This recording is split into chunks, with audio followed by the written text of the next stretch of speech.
Hi. Have you ever felt like no matter how much you do or how matter how much you accomplish something, something still feels a little bit off in your life, like a little spark's gone missing?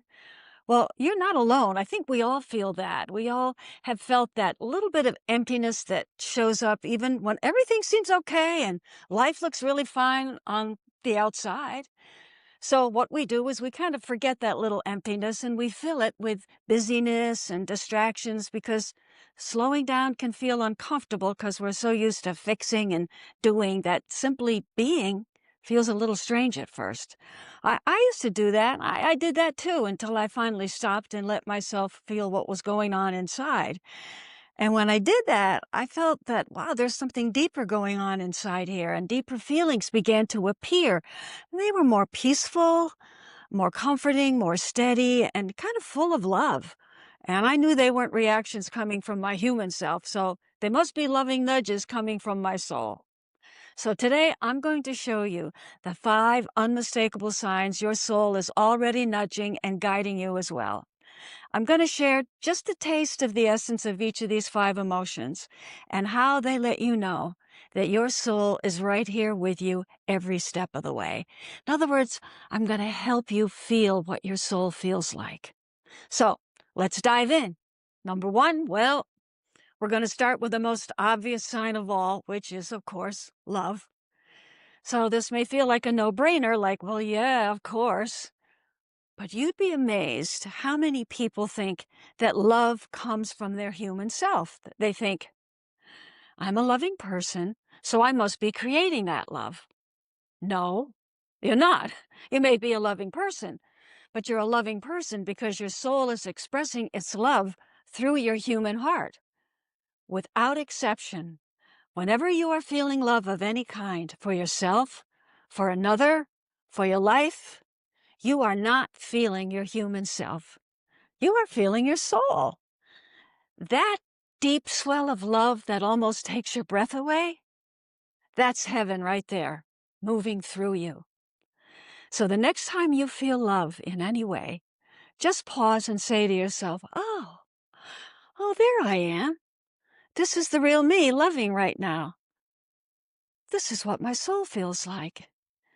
Because when you can acknowledge that, you now know for sure that you just don't have a soul. Oh yeah, I got one of those. No, you know you are a soul, and that is a huge difference. Our second sign is compassion. Have you ever noticed how easy it is to feel compassion for animals? You see it all the time on YouTube. A deer caught in a fence. Aw, a puppy left alone in the woods. A dolphin wrapped in fishing line and desperate for help. And your heart just aches. But why is it so much harder for us to feel that same compassion for ourselves or for other human beings? Why? I'll tell you why. Because we don't judge the animals. We don't say, how dumb was that deer to get caught? Or why didn't that puppy stay close to home? What's wrong with him? No, we don't do that. We simply feel their suffering without judgment. And that, my friends, is the key to compassion. Because when there's no judgment, your heart stays open. And that inability to judge with an open heart is what your soul feels like. Let me give you a quick example. You're in a grocery store, and a woman grabs and scolds her child for wandering off. And your human self might think, whoa, that's harsh, or whew, what a bad mother. But your soul sees something else. Maybe she's had a really bad day. Maybe she just got heartbreaking news. Maybe she was scared out of her mind that someone took her child. You see, you don't have to like her behavior, but you know what it feels like to be overwhelmed. So give her some grace. Do what your soul would do. Don't judge. And then just do this one thing. Send her this one thought. I wish your soul well. This is one of the most spiritual things you can ever do or say for another person, whether you like them or not. Always wish their soul well. That takes it off your karmic plate. And that is compassion. That's your soul reminding you beneath all of our stories, we're all doing the best we can. And most of all, don't forget to feel compassion for yourself. Compassion is not a pity party, although I've heard that quite a few times from my patients. It's not. It's another form of love that says, I see you, I know you're hurting, and it's okay.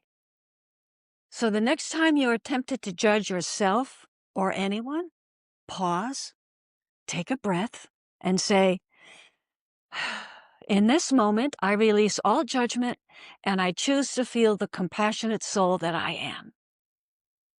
Yay! Number 3 is kindness. This is something I learned from my grandma. She was a very kind person, and she would always tell me that kindness is more important than what people think, because when you're being kind, you are being God. What? Wow. I never really thought about it like that. But I realized that the smallest act offered from your heart carries more soul than we realize, whether it's the simple things like holding a door, offering a smile, bringing soup, or just showing up when it matters. And kindness isn't just being nice or being a nice person. It's choosing love when it would be a lot easier not to. It's when you stop yourself from snapping back, or when you really listen instead of interrupting, or when you speak gently to yourself after a mistake instead of tearing yourself down. Grandma was right. She was usually right about a lot of stuff. Kindness is your soul in motion. So the next time you're being kind, acknowledge that and remind yourself, hey, this is what it feels like to be my true self. This is what it feels like to be my soul. This is what it feels like to be God. Now, the fourth sign is a bit different than the others. It's what I call knowing with a capital K. It's that deep inner sense that says, this feels right for me. This feels true for me. Some people call it our intuition. It's a knowing you have, and it may not make any logical sense, but you just know something without knowing how you know it. You just know it. Like you meet someone and feel like you've known them forever. Or you can sense tension as you walk into a room, even though nobody has ever said anything. Or you may get an idea out of nowhere that turns out to be exactly what you needed to hear. And then there are times when you know you're about to agree to something, but your whole body says, no, whoa, don't do it. Now that's a big sign. Our body is always a signal that guides us through our knowing. It's an intuitive gut feeling. So if something feels right in your gut, do it. If it doesn't, then don't do it. Your stomach will always tell you what's right for you. If you think back to your own life, I'm sure you've said a few times, ooh, I knew I shouldn't have done that. Or, I had a feeling this would happen, but I didn't listen. Our soul always knows what's best for us much more than we do. So we need to trust that inner knowing, because the more you do, the more it keeps you on your path. So the next time you feel a knowing about something and you have no proof of why you feel that way, just tell yourself, my knowing with a capital K is trying to tell me something. So before I make any decision, I'm just going to wait until I really feel comfortable, because my soul is trying to tell me something, so I'm going to listen. And now, last but not least, one of the best and most delightful and delicious ways to feel your soul is always through joy. Now, I'm not just talking feeling content. I'm not even talking happy. I mean, when you're feeling that exuberant, can't stop smiling, childlike joy. When I feel joy, I feel so alive and just so grateful to be here. And sometimes it's often the smallest moments that we feel it, like, petting a kitten and listening to its purr, tasting your favorite food, feeling the sun on your face, or hearing the ocean waves. That's your soul delighting in life. And I love those bursts of laughter that come out of nowhere, where you laugh so hard you can't even breathe. That's joy at its best. Because when you're joyful, your whole being lights up. And here's what I've recently realized about myself.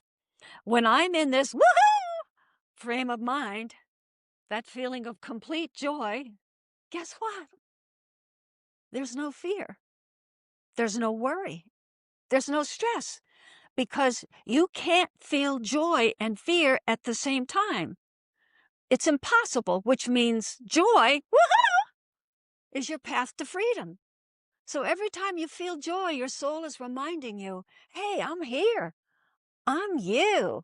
Have fun and feel the joy of being alive. So ask yourself every day, what will bring me joy today, even the smallest thing, and then do it. It's that simple to feel your soul. There you have it. 5 unmistakable ways your soul is already moving through your life. Through love, compassion, kindness, knowing, and joy. These are your soul's fingerprints, proof that you're already connected to something greater than your human self. And what's beautiful is that the more you notice these moments, the more they show up. They almost seem to multiply. And before you know it, you are having quite the happy day. Now, here's what I haven't told you. There are actually 6 signs that show you're already connecting with your soul. But the last one is so profound and so challenging to live that it deserves its own video. But once you see it and know it, it changes how you see yourself, and it changes how you see your entire human experience. I mean, it's really powerful. And that's what we're going to explore in the next video. So until then, notice the love, practice compassion, choose kindness, trust your knowing, and let yourself feel the joy of being alive, because that's your soul reminding you of who you really are. And if you can relate to what I've spoken about in your spiritual journey, I'd love for you to subscribe, like, and share, and hopefully comment as well. That always means so much to me, and why I always will respond. After all, building this community of like-minded souls is a beautiful endeavor. And this video, if this video resonated with you, I think you'd also like a previous video of mine called Growth is Learning to be a Disappointment, where I explain how breaking the need for approval from others leads to deeper honesty, stronger relationships, and the inner peace for yourself. And speaking of a reminder, don't forget, there really is no one worth knowing more than you.